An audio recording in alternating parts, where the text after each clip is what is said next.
Reckless Rudolf and Sensible Sam represent the dual personalities in all of us. These two, here comes trouble. Here's Rudy now. Go on, pass him. He's only going 40. Some fun, eh? Here comes a car. Better see what's behind you first.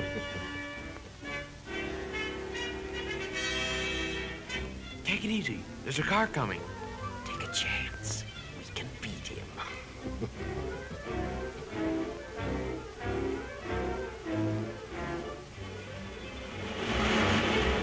I almost got him that time. Sensible Sam was right.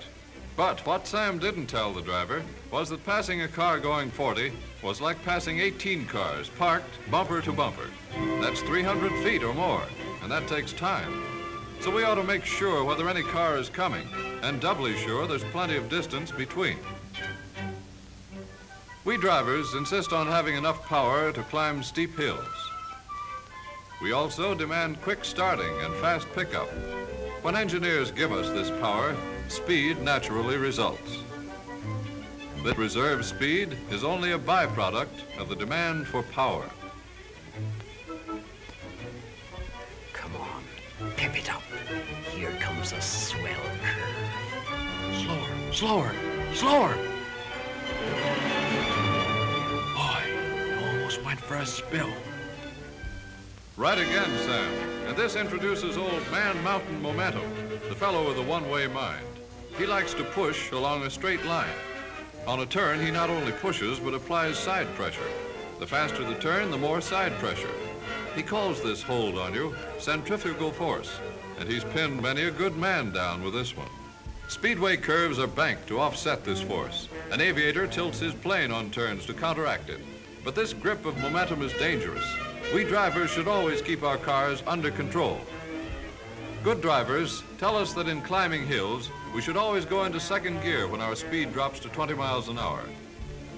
There aren't any laws to make us go down steep hills in second, but experienced drivers say this too is a good rule.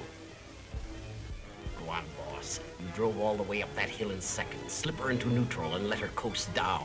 It'll be fun. Don't, boss, don't. Look behind you. It's that big push again.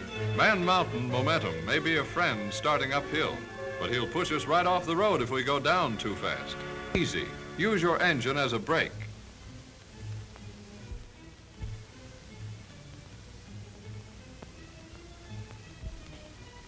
Use your passing lights, too. There's nothing more on the road. Step on it.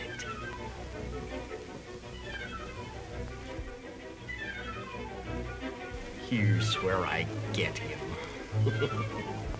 Don't overdrive your headlights. Careful. Slow down. You won't be able to stop soon enough. There might be something up ahead. You can't see as well at night. I'll show you. What did I tell you? Aren't you glad you cut your speed? The margin of safety at night is the distance our lights, good or bad, let us see ahead clearly. Overdriving our headlights means we cannot stop within this space.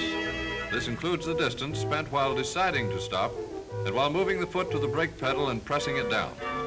We must remember that cars driving at speeds that cannot stop in this distance are taking chances.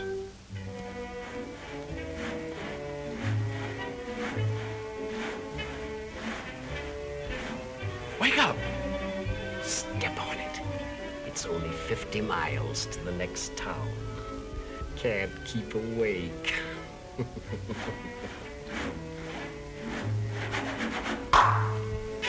Listen, boss. I'm sleepy, too. Look, let's not take any more chances of overdriving ourselves. How's about it?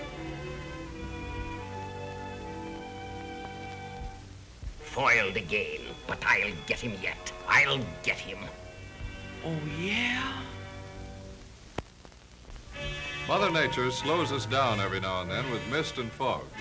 When a good heavy fog comes on land, at sea, or in the air, everything that moves with caution. The ocean liner slows down. Airlines ground their planes. Even trains on tracks sometimes have to reduce their speed. And we drivers must make our way cautiously. Hurry up. You're late for the party. Take it easy. Better to get there late than not at all. Set your lights down and they won't reflect in your face. Don't be afraid to use your horn. Are you sure your tail and stoplights are working? Keep close to the right. Usually in our cars, we're trying to reduce friction all we can. We use ball bearings and roller bearings. We smooth and polish parts. We put oil into our cars, all to overcome friction. In starting a car, stopping it, or turning a corner, we need road friction for our tires. But when ice and snow come, the normal condition of this friction is changed. If we are as careful behind the wheel in slippery weather as we are in feeling our way on foot, we can easily adjust ourselves to this change. Come on, keep going. You can stop in time. Easy on your brakes. Gently. Feel the surface of the road. That's it. Now start easily. Engage your clutch slowly. Don't spin your wheels. No chance to skid. See? When going along the highways, we drivers should make it our business to watch the road signs, know what they mean, benefit from what they tell us, act on their advice. If we get in the habit of disregarding them, they lose their meaning, and sooner or later, we'll be sorry.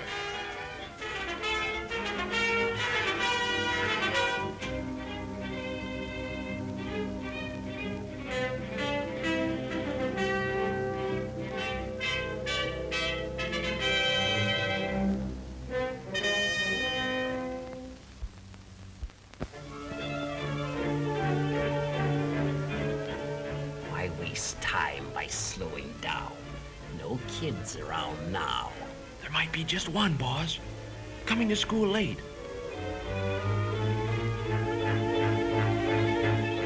There.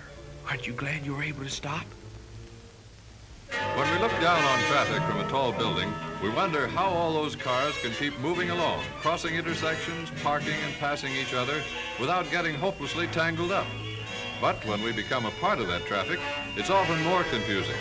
We can't see those things up ahead that make us stop and start. We can't see what's going on in other people's minds. Every intersection, every alley, every car should be under suspicion. We can't let the other fellow's mistake get us into trouble. Give that bozo a bit of your mind. Hey, you! Why don't you pay attention where you're going? Get out of that car and I'll... Well, I'll...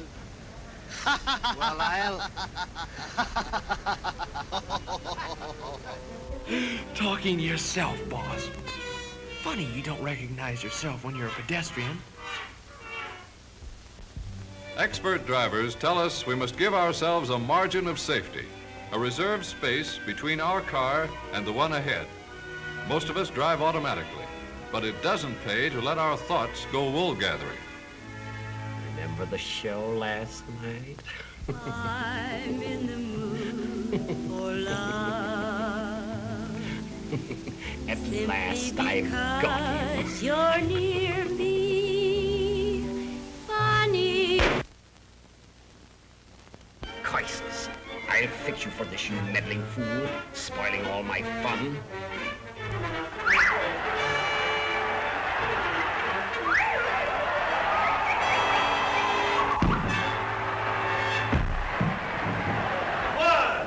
Always be courteous. 2. Know how to drive. 3, Both hands on wheel. 4, Watch traffic signs. 5, Keep a safety margin. 6, Use hand signals. 7, Keep right. 8, Keep sober.